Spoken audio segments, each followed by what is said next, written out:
Breaking the news that's already broken. It's time for Prospector's Briefs on Rock 107. Scientists say a plant-based diet reduces your risk of heart disease, but it increases your risk of being slapped for incessantly bragging about your plant-based diet.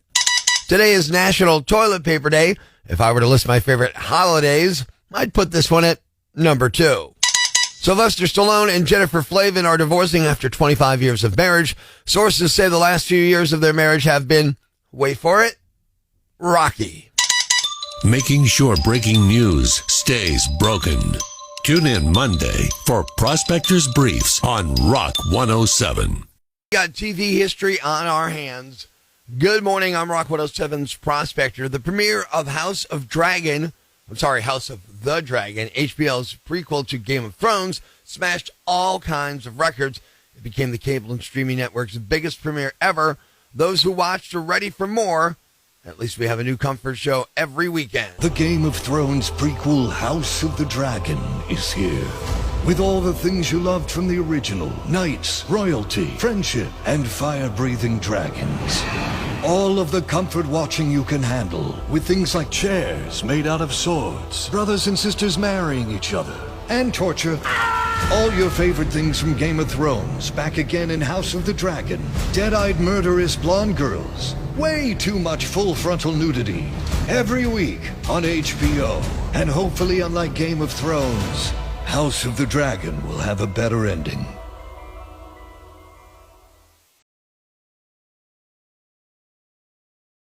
Hey, I'm Rock 107's Prospector. Here's what has me jacked. Some things make no sense to me at all. Here's one. Last week, I saw a woman waiting for about 4 minutes. She was waiting for a guy to get in his car so she could have his parking spot. At the gym! You know, the place where you go to exercise? How about this one?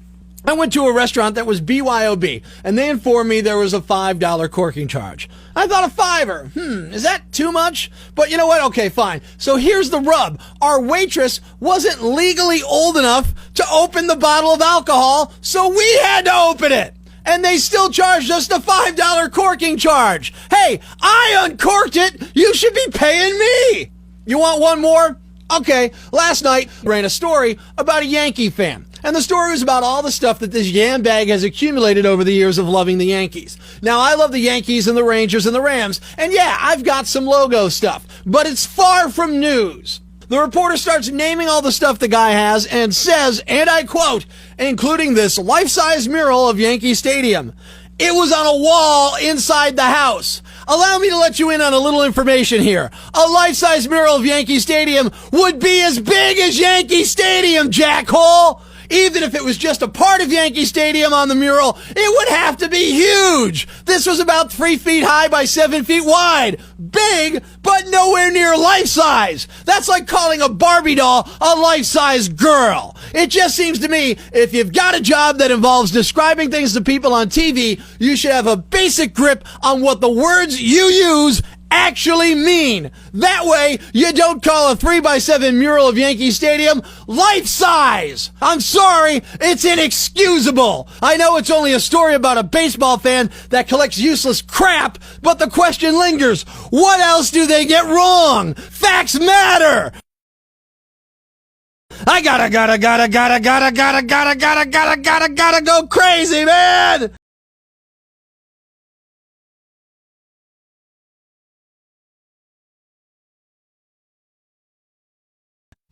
Life's pretty tough right now. There's plenty of bad news, but it's not all bad. It's time for the brighter side of Prospector on Rock 107.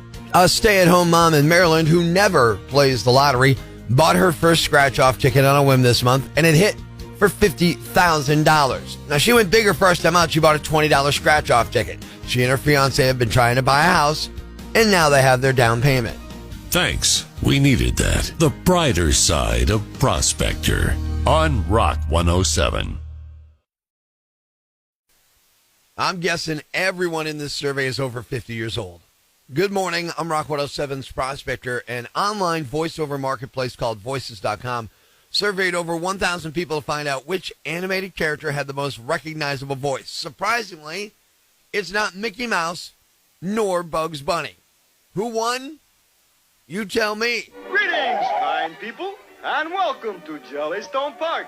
You will see some signs around about not feeding the bears. This rule does not apply to me. There you go, Yogi Bear. Yogi got 55% of the vote, just over Bugs Bunny at 54. Hey, Tazzy, old devil, you sure toss a mean salad. And then, of course, in at number 3, with 53% of the vote, I'm the king of goofing off.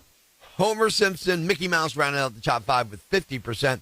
And I get it, Yogi's voice is distinctive, but it's not like those cartoons are still on TV. It's not like Bugs, who's streaming on HBO Max and has 2 Space Jam movies. It's not like Mickey, who's got a whole freaking network and a park, devoted to him.